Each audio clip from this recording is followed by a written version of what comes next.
Ryan Reynolds here from Mint Mobile. With the price of just about everything going up during inflation, we thought we'd bring our prices down. So to help us, we brought in a reverse auctioneer, which is apparently a thing. Mint Mobile Unlimited Premium Wireless. How to get 30, 30, bit to get 30, bit to get 20, 20, 20, bit to get 20, 20, bit to get 15, 15, 15, 15, just $15 a month? Sold! Give it a try at mintmobile.com/switch. $45 upfront payment equivalent to $15 per month. New customers on first 3-month plan only. Taxes and fees extra. Speed slower above 40 gigabytes. See detail. How would you like a 15% discount to my daily email, the stack of stuff, the show notes, discounts to the conference, all of that? All you need to do is text the word show to 33777. You'll get the annual subscription with a 15% discount to my daily email. You'll get the stack of stuff, the links to the show notes, discounts to the conference, and so much more. All you have to do is text the word show, SHOW, to 33777. Text show to 33777.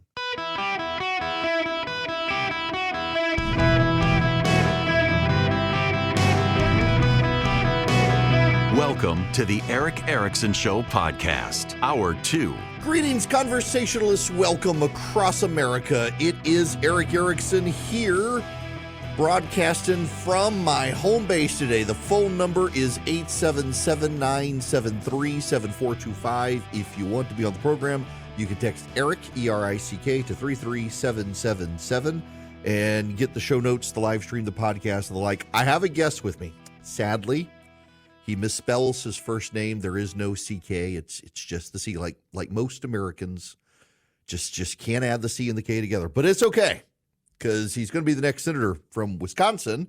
Tammy Baldwin, the progressive senator from Wisconsin, up for re-election. Eric Hovde is challenging her. Eric, I want you to know I went out of my way to make sure I pronounced your last name right. Well, I have a Norwegian name, Hovde. It means head of the mountain, and literally the Hovde farm is right outside of Voss, Norway, at the head of a mountain. So, I would imagine Erickson is Norwegian or Swedish. Yeah, Swedish, yeah. And so I'm actually, my Uncle Leaf, who lives down in Florida, is listening right now, is going to be appalled that I have you on, because when I was a kid, I was informed that Norwegians were the worst, and actually didn't go to Disney World because I wanted to go to something at Epcot, and it was in Norway, and I cried that my Uncle Leaf would never talk to me again if I went to Norway. But since then, I've been to Oslo, so I guess we're okay.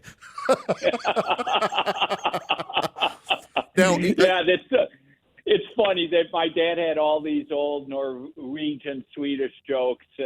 Some of them cracked on Norwegian, some of them cracked on yes. Swedish. So, it's like the Swedes and the Norwegians lined up on 4th of July. The Swedes threw the firecrackers at the Norwegians picked up their firecrackers, lit them, and threw them back at the Swedes. Yep. So, okay, before we get into your campaign, I really, because this was, when you first got on my radar, it was the absurd attack about the homes that you happen to own in Central America. Hovde Homes, which the progressives who attacked you had no idea about your foundation and what you do in Central America. And I didn't put two and two together at the time, because I had heard about it but didn't realize it was you, and would love to give you the opportunity actually to talk about this with the audience. Sure. So I started my foundation back in the 90s. First started focus on medical research for multiple sclerosis because I have MS. Fortunately, knock on wood, I've had it for now 33 years and have done very well through exercise, healthy living, and medication.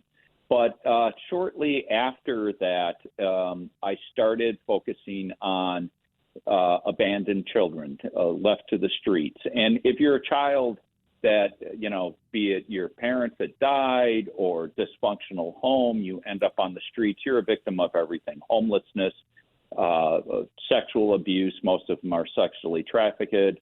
They become glue addicts to suppress their hunger and their emotions. And it's just all maladies fall on children that are totally innocent of their circumstances they find themselves in. So I started building Hovde homes, and we have 4 in Africa and 5 in Central and South America. We also have one in Madison, Wisconsin, but that's a bit different because you don't have abandoned children. That's single mothers with children. But, in Ghana, we're raising kids, rescuing kids out of slavery. There's still slavery in the world, mainly in Africa, China, and India. We have in Kigali, Rwanda, Mombasa, Kenya, Malawi, and then in Guatemala, Honduras, Costa Rica for girls that are being sexually trafficked, Peru, and Bolivia. And this is caring for children that are in the worst of the worst spots. And what the homes do is not only provide food, shelter, clothing, but most importantly, we provide skill training and psychological therapy and love. And love is the most important thing that these kids need.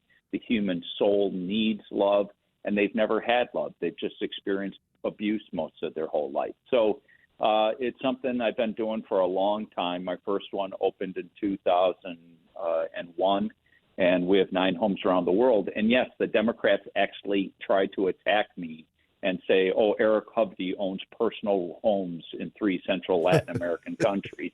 I mean, it's insanity. But, the hardcore left has really developed a bad strain to it. It's like they've become completely unglued, and they just have no morals or ethics. Yeah, it also, to me, signaled what a threat they find you in Wisconsin. It's a state that's very winnable. The last couple of years haven't gone as well for the GOP there as they might have liked, but I mean, you had Scott Walker there for a while, a supermajority of the legislature. It's very winnable for a Republican, and you just were the candidate they did not want to get into the race, and yet you did. Looks like you're gonna move into the general election there, and the Democrats seem to be in panic mode against you. Senator Daines from the NRSC sent me a text. 2 months ago? Said, "Congratulations, Eric. You're over the target. You're the first Republican candidate Chuck Schumer is spending money on attacking." So I was like, wow, what a congratulations. But the point is that they're very panicked. Look, Wisconsin's a true purple state. With 6 of our 8 congressional seats are Republican, our state Senate supermajority Republican, and our assembly is almost supermajority Republican. And then we've got Ron Johnson, who's one of the most conservative senators. On the flip side, we have Tony Evers, a governor, a state AG, a governor, and Tammy Baldwin, who's one of the most extreme liberal. I mean, votes with Joe Biden 95.5% of the time. That tells you about her. Classic backbencher, progressive liberal. It's a very tight race. I'm really shocked at how well the numbers are already. Our Marquette poll, our big state poll by Marquette University, has us 50-50 with likely voters. And look, I think they're in complete panic mode. But, the reality, Eric, is all the things that they've done that have so damaged our country are coming home to roost on them. And look, whether it's all the insane spending that is bankrupting our country that also created this wave of inflation, it's really hurting people. And then if you look at our open borders, and there's so many layers to the open borders, we're already struggling to provide housing, health care to our own citizens. The crime issue, they're dumping the jails out of Venezuela and their psych wards, just like Cuba did to us, into our country. And so a spike in crime. Fentanyl. I mean, we're losing 112,000 Americans last year. Number one killer for Americans from the age of 18 to 45. So it's their policies that have done so much damage. And I'm going to hold her accountable for them. And, I'm talking about the issues. All they do is spend their time attacking me personally. I'm spending time hammering her on the issues. If you're just tuning in, I'm talking to Eric Hovde. He is the Republican candidate for the Senate in Wisconsin, a real potential pickup for the GOP here. A credible candidate, credible race, a close race at that. And surprisingly, also for probably some people, you're not a lawyer. You've actually got a degree in economics, which is probably something we need in Washington other than more people with law degrees. Oh, God. I mean, let's be honest. The Republicans have done a lot of damage to our government finances as well as Democrats. I mean, look, we got $34 trillion in debt. We've racked up under Joe Biden more debt in the last 3.5 years than our country's first 230 years of history. That is stunning. They're adding $1 trillion every 4 to 5 months. Most of these politicians don't understand how our globalized, financialized economy works, and they've put our whole country at risk with what they've done. So, look, I'm your serial entrepreneur. I, started my first company in my 20s, and by my 30s, I'd started multiple companies, and I started buying and turning around community banks. I have a real estate development company. I understand the consequences of good financial decisions and bad financial decisions. And sadly, we've had so many bad financial decisions, and this president and Senator Baldwin supports them on every one of them, have been an unmitigated disaster. And if you want to understand how scary it is, you got to pull up this video with Jared Bernstein, who can't even understand how the Treasury and central bank work. And I mean, this has been Biden's number one economic advisor all the way back to his VP days. And you watch this and you go, how can somebody be this incompetent? And yet this is the person who runs, his whole, overview on the economy. It is unbelievably scary watching this. I got to tell you that I saw that video you're talking about. In fact, I got the audio to play later in the show today. And at first I thought this has got to be like an AI generated thing. This can't be real. But sure enough. And then, of course, it was created by the modern monetary theory people to say that, well, we should just be able to print money to get out of the debt. So even the people who put out the video are like insane. Yeah. And that whole theory, which is what the left has bought off on, that the government just can continue to print money and just print money. They're so stupid. That is what countries like Venezuela, Argentina have done. They don't control their currency, so they just print money, and all that does is ignite inflation. And who's going to view that as a store of value? Nobody. Right. And sadly, that's what's happening. Why do we have inflation today? Inflation is a byproduct of too much money chasing the same amount of fixed goods and services. So what ended up happening when Biden ended up spending $4.7 trillion, even after our economy came out of the lockdowns because of COVID, the central bank, the Federal Reserve, had to expand its balance sheet, print an enormous amount of money to absorb that debt that was being issued. That is what has caused inflation. So the price of everybody's food, gasoline, everything has gone straight up, and it's crushing Americans. And these people can't even understand how dumb it is. And frankly, people like Larry Summers, who was Bill Clinton's chief economic guy, him and Bob Rubin, Larry Summers says, it's voodoo economics. It's beyond stupid. Right. And yet they're going down this path. They're not even listening to other Democrat, economic advisors who know what they're talking about. So it's sad that we're in this position, but look at all their policies. Open our borders to everybody. And you can go through the litany. How about the withdrawal from Afghanistan? It was the most embarrassing day of my life. And look at the consequences of that. Mm-hmm. Russia moved on Ukraine. Iran through Hezbollah and Hamas moved on Israel. So, we're living in a more dangerous world because of the incompetence. They're a pack of socialists. Let's call them for what they are. That are running our government today. So, Eric, if people wanted to find out about your campaign in Wisconsin, what's the best place for them to go? Sure.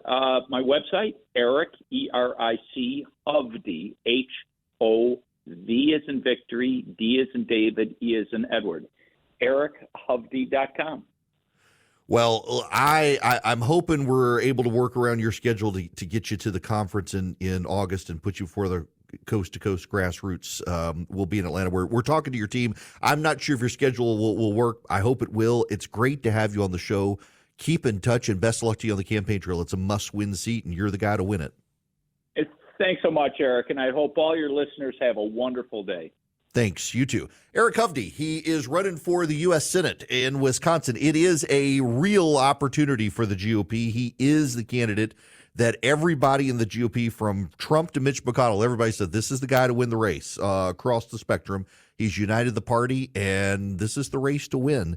If we win Eric Hovde's seat in Wisconsin because of Joe Manchin in West Virginia leaving, that's going to be a guaranteed pickup. We will win the U.S. Senate. And even if Joe Biden were, God forbid, to be reelected, we'd be able to block all of his judicial nominees and the radicals he's putting in the bureaucracy. So EricHovde.com is the website. It was great to talk to him. Blinds.com Cyber Monday Last Chance is happening now. Don't miss out on up to 45% off site-wide. A Blinds.com design expert can help you make the perfect selection on your schedule. We can handle everything from measure to your whole home installed for one low cost. With over 25 million windows covered, Blinds.com is the #1 online retailer of custom window coverings. Save up to 45% site-wide, plus a free professional measure right now at Blinds.com. Rules and restrictions may apply. Hello there. Welcome. It is Eric Erickson here. The phone number 877-973-7425. Eric Hovde referenced this interview that Jared Bernstein participated in. Jared Bernstein is the White House economic advisor. Now, I'm going to play this for you, but then it needs to be put in its proper context. You're going to hear a professor making a question some of you want to ask, and Bernstein's struggling to answer it.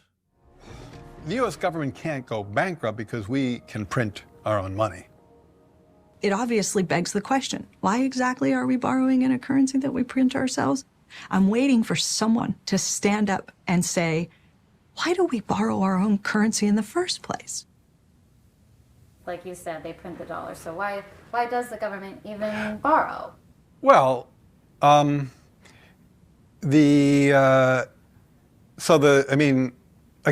some of this stuff gets, some of the language that some of the language and concepts are just confusing. I mean, the government definitely prints money, and it definitely lends that money, which is why the government definitely prints money, and then it lends that money by selling bonds. Is that what they do? They sell bonds. Yeah, they sell bonds, right? Since they sell bonds and people buy the bonds and lend them the money. Yeah. So a lot of times, at least to my ear with MMT, the language and the concepts can be kind of unnecessarily confusing, but there is no question that the government prints money and then it uses that money to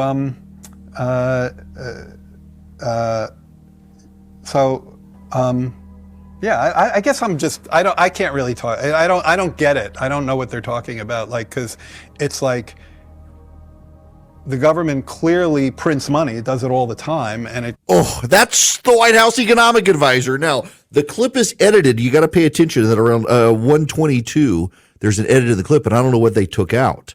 But it's put out, though, by the modern monetary theory people who are trying to discredit capitalism. You need to keep that in mind.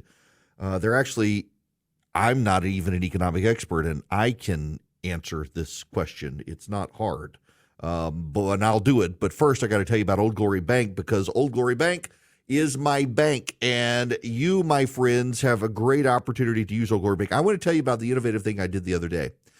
So I had an online bank. I don't want to tell you it's a good bank, but I moved from them to Old Glory Bank. One of the issues that I had with them is that I couldn't deposit cash. I did well at the craps table in Las Vegas. I came home with all the money that I took and then a little more.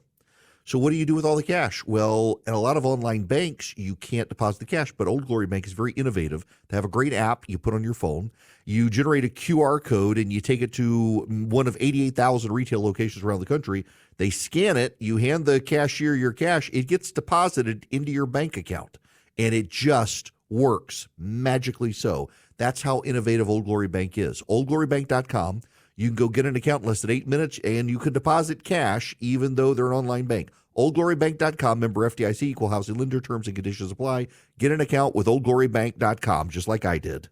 Hello, welcome. It's Eric Erickson here. The phone number 877-973-7425. if you would like to be on the program. Now, I played you the audio of Jared Bernstein. He's the economic advisor to Joe Biden. I've been hesitant to play that clip a little bit because it's edited. And the editing is fairly obvious at about the 121, 122 mark. His hand is over on his left side, and then all of a sudden it's on the right side. There's no movement. It's just there. So it's very clearly something was cut out of that. And the video was put out by advocates of MMT.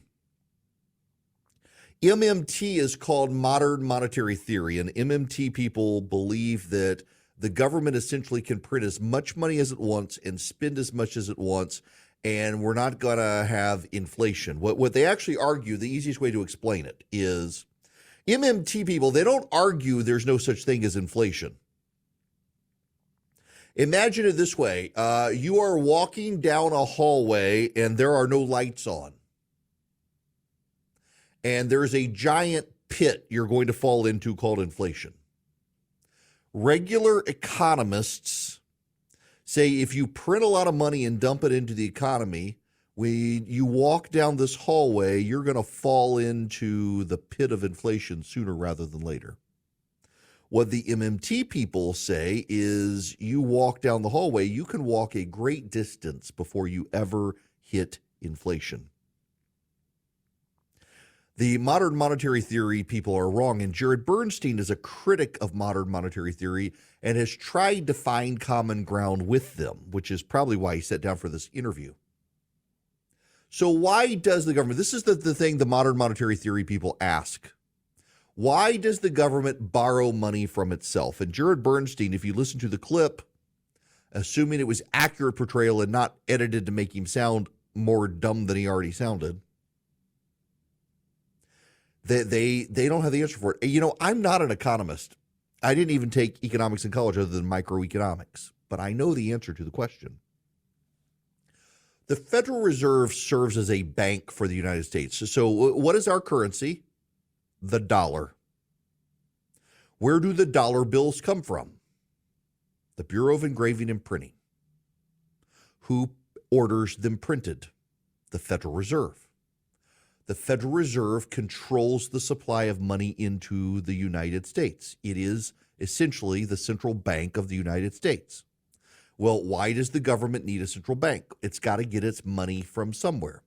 But can't it just print its money? Yes. However, you do not want the government printing its own money willy-nilly. Why? Because it can spark inflation. So the government goes through a bank. Why does it go through a bank? Well, there's no gold standard anymore, and some people on the right have insisted for years we need to bring back a gold standard. A large number of economists generally say no, that's not a good idea. It actually would spark more crises, and now it would be a bad idea because China is buying up all the gold reserves on the planet, so we would be even more beholden to China than we are right now. But regardless of your view on the gold standard, we don't do that. Everybody assigned, all the countries after World War II kind of assigned a value to their currency. The U.S. was the leading global currency. All the other currencies, by and large, have been anchored to it. But the United States can't just print its money as it wants, because if it did, it would trigger inflation, as it has done. So it relies on a central bank. Why does it rely on a bank of its own creation instead of a private sector bank? Because just think, if you relied on the Third Federal Bank, I don't even know if there is such a thing. I imagine there is one, but I'm talking about the hypothetical bank, not the real one. Let's say the federal government relies on Third Federal Bank. Well, Third Federal Bank is publicly traded, so China and Russia can buy the stock of the company. And guess what? Suddenly the U.S. government is doing business with the Chinese and the Russians. You don't want a Third Federal Bank to be the bank as well, because it would get preferred dealings with the government, putting every other bank at a competitive disadvantage. So the government banks with itself through the Federal Reserve. So then why does the government issue bonds? Because the Federal Reserve operates as its bank at arm's length from the rest of the government. In fact, the Federal Reserve creates fees to pay for itself, so it's not even beholden to Congress by and large, outside of the appointment power, just so the federal government cannot bully the Federal Reserve.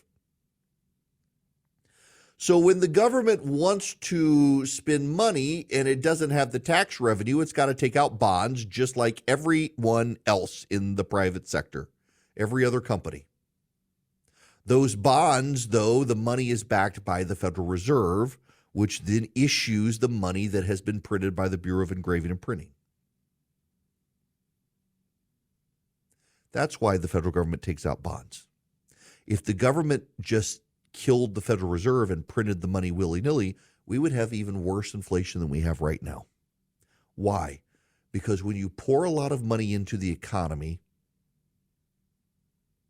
and you have fixed goods and services, the economy doesn't expand. What happens is everything gets more expensive. Why? Because when you have $1,000 to buy 100 Xboxes, the Xboxes can be valued at a certain point.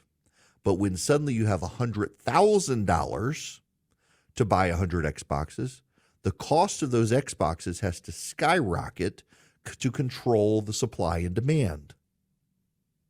You dump a bunch of money into the economy, suddenly everything becomes more expensive because everything is fixed. You still have the same number of widgets. So to control the purchasing of the widgets, the price of the widget goes up with a bunch more money in the economy because there's a supply and demand curve that is a fixed law of economics that the modern monetary theory people think we can get around. So yeah, Bernstein looks terrible in the clip. He absolutely does. But just be careful with your spin on the clip, because the spin on the clip isn't good, because it comes from the people who advocate modern monetary theory, who think that we can essentially run a communist system in a capitalist country. Now, that gets me to a Biden economic issue. You probably haven't heard this news because it happened very late on Friday. I was off on Friday at meetings out west. I got an email from someone, by the way, saying, why weren't you there? I said, those days that I'm not working, look, I took off for spring break with the kids last month. I get it. But I'm very generally, when I'm not here, I'm actually working. And I was briefing Republicans, talking to them, answering their questions on Friday and Saturday. And while I was gone, this story dropped in Politico late in the day.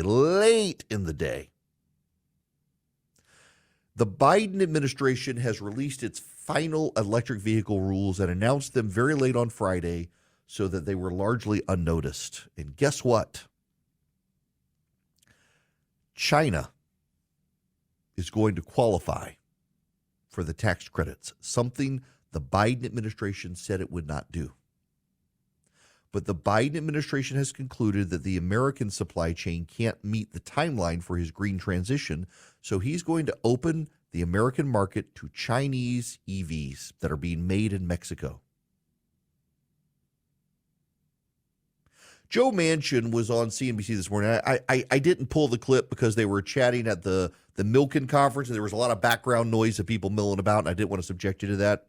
But they asked Joe Manchin about the Inflation Reduction Act, and Joe Manchin, whose vote was key to getting it passed, Joe Manchin says the Biden administration is drawing down more power from our grid than they're putting up with renewables, and while also expanding the need for the grid, the power grid, because of their electric vehicles, the rapid uptake of electric vehicles. This is not a good setup. Here's where we're headed. Because of the Biden administration,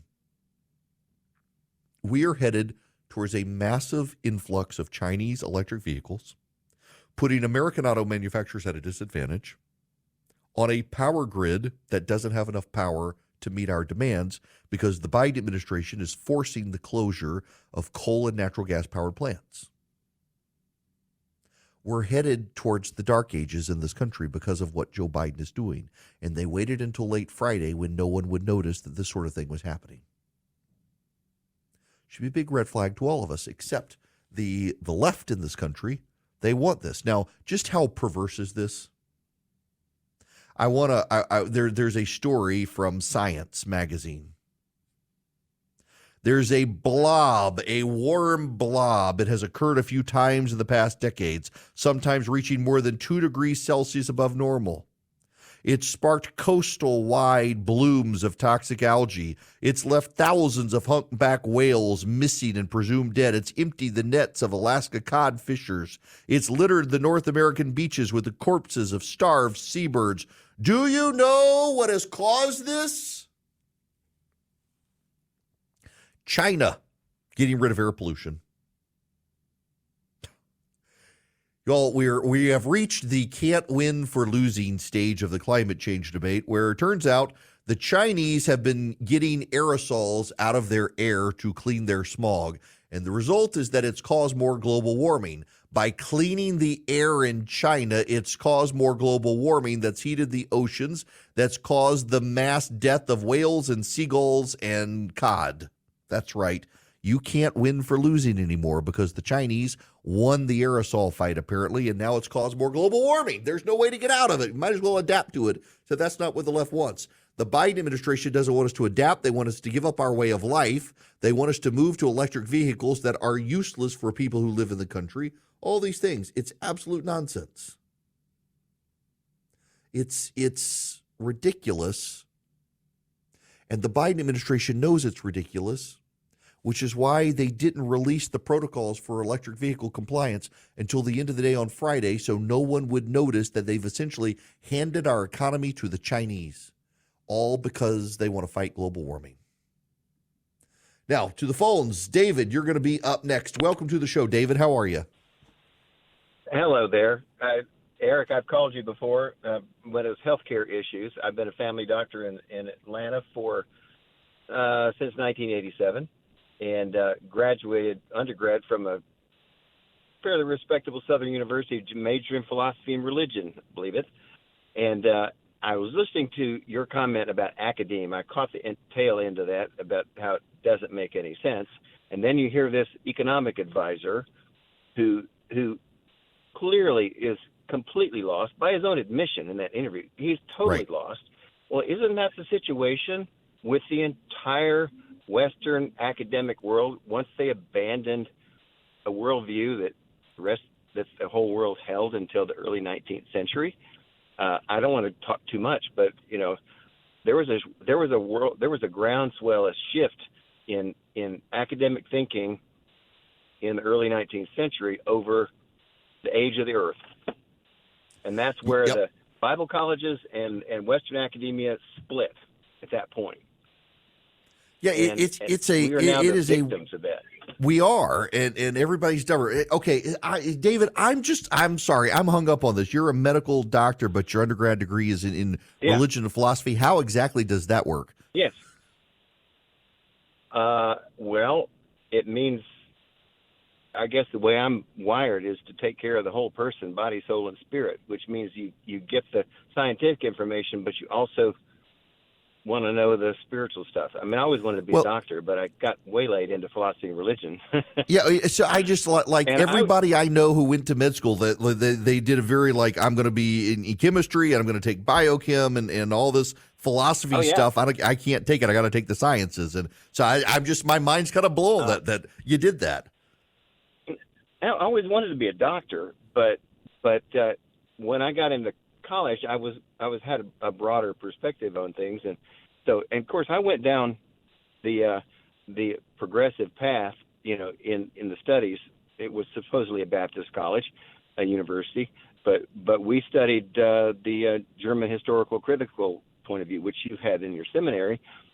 It took me a long time after college to come out of that and get back to realize what those presuppositions were and how it has led the entire Western world astray in the way we think. I mean, you can't watch a television program, anything that doesn't presuppose, let's just say, an ancient universe evolutionary point of view. But that's true. If you actually question it, be a Berean here and check it out. Check out the scientific data. I'll just go to genetics here. It's scientifically impossible for genetics as we know it to result in progressive evolution, because all we see is decay in the genetic code. There's no other evidence for anything else other than that. It's called SNPs, single nucleotide polymorphisms. The human genetic code and every genetic code is decaying one generation after another. There is zero evidence to suggest that things are getting better. Well, that's encouraging there.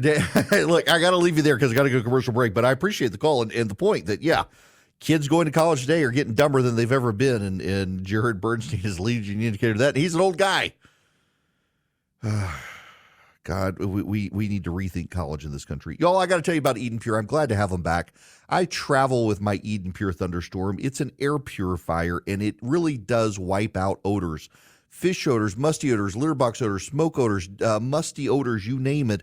You can hold it in the palm of your hand. You can plug it into the wall, and it just wipes out odors. You can even plug it into your car with a USB cord. So somebody smoked in your car, or they spilled milk in your car like I might have done last night. I spent a lot of time scrubbing my car last night. The Eden Pure Thunderstorm, if you've got bad odors, it can wipe it out. So you got an RV, you got a camper, the Eden Pure Thunderstorm can wipe out the musty odors, the stale odors, the moldy odors, the smoke odors, the frying odors, the cooking odors, you name it. You can get 3 of them and save $200, get them for less than $200. You go to EdenPureDeals.com. EdenPureDeals.com. You put in the discount code ERIC3, ERICK3. You get one for upstairs, downstairs, your basement, your travel bag, your RV. I keep one in my travel bag. You can hold it in the palm of your hand. It packs a wallop. EdenPureDeals.com. The discount code is ERIC3, ERICK3. I think California is having some trouble figuring out how to help the homeless. Those of you on KSTE, you need to know San Francisco paid $1.7 million for a toilet for the homeless. Well, San Diego decided that the homeless needed to shower. So they spent $7 million and has now sued its provider for price gouging. This is crazy. The shower, they were temporary rentals. Now, San Diego could have purchased 150 shower trailers with 6 stalls each, enough to let every homeless person in San Diego take a 2-hour shower daily with room left to spare, and instead spent $7 million on shower rentals for the homeless story, or for the homeless, which is an insane story. Every time a nutty story pops up about the Golden State, you think it must be the nuttiest, but you would be wrong given this. This is from, who is this? David Mastio, a columnist with USA Today. It's just absurd. They spent that much money to shower the homeless, to bathe the homeless. Wow.